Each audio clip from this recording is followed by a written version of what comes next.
মারছি ধরে দিল ছাড়ে গেল এরকম না এখন সার গুলো কাম হইব না আব্বা গল লাগবো আব্বা গুলো কাম হইব না 40,000 টাকার মামলা হয়েছে। এই যে কবজি কাটা আনোয়ারের দল, এটাই তার সঙ্গী। এই এই সরে চাচ্ছ আচ্ছা এই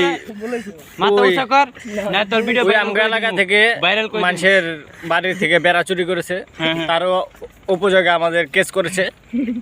এই কেসের মামলা কবজি কাটা আনোয়ার, কবজি কাটা আনোয়ারের এখন গাইস আপনারা বলেন ওকে কি করা উচিত, আপনারা যা বলবেন।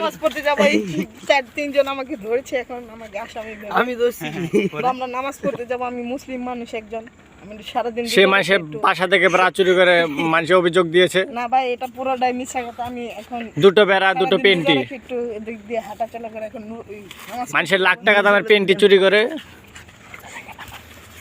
রোজার এখানে আমার কি তোর সেটা বল। আইছিলাম একটু কি রাত করে কি চুরি করতেছিস তাই বল।